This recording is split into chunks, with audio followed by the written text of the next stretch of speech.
Alors qu'il était estimé à seulement 7% en 2014, au Congo, le taux de pénétration d'Internet au sein des ménages a fortement augmenté ces dernières années. Cette progression témoigne des efforts déployés pour améliorer l'accès à Internet dans le pays, ce qui pousse de plus en plus de Congolais à se tourner vers les opérateurs offrant un accès Internet à haut débit afin de bénéficier de la fibre optique à domicile. En parcourant les rues de Brazzaville, il est courant de remarquer la présence de câbles de fibre optique. Cependant, ce qui dérange le plus, c'est leur prolifération et leur superposition. Dans certains endroits, ces installations s'étendent au point d'attirer l'attention des passants. Ça m'interpelle parce qu'il y a un désordre absolu dans ces fils-là. On ne sait pas comment ils vont régler cette affaire. Ils doivent faire des efforts pour bien organiser. Hein? Quelqu'un dépense de l'énergie, il trouve l'argent et vous placez les fils à côté d'une maison où, quand dans la ruelle, les fils sont pas bien élevés et quand le véhicule arrive, c'est fini, il prend le fil et puis terminé. Hein? Il faut encore revenir. Parfois, ils demandent encore de l'argent. Ceux qui vont venir monter, ils viennent chercher de l'argent. Hein? Donc, c'est pas normal.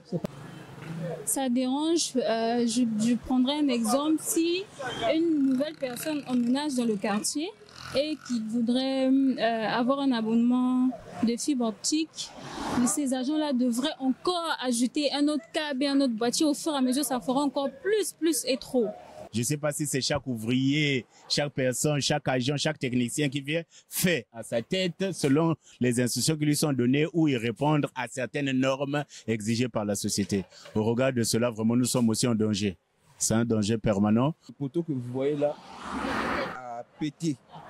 C'est-à-dire qu'un câble électrique avait pris feu et par cohésion, ça a eu à alimenter d'autres câbles également qui ont emboîté le pas.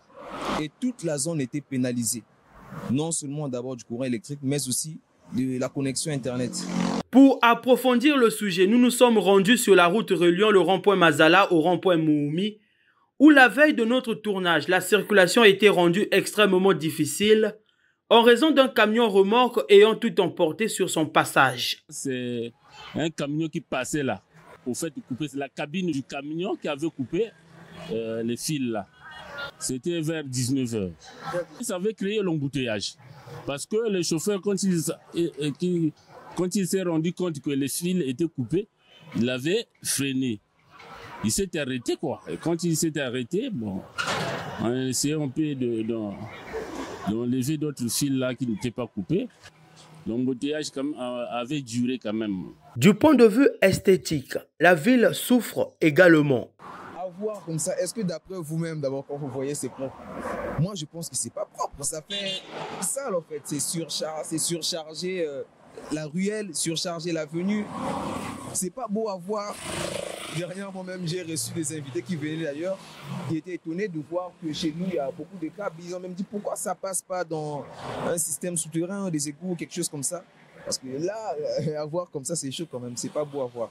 Ce constat, loin de passer inaperçu, incite à réexaminer certains aspects liés au déploiement des câbles à fibre optique.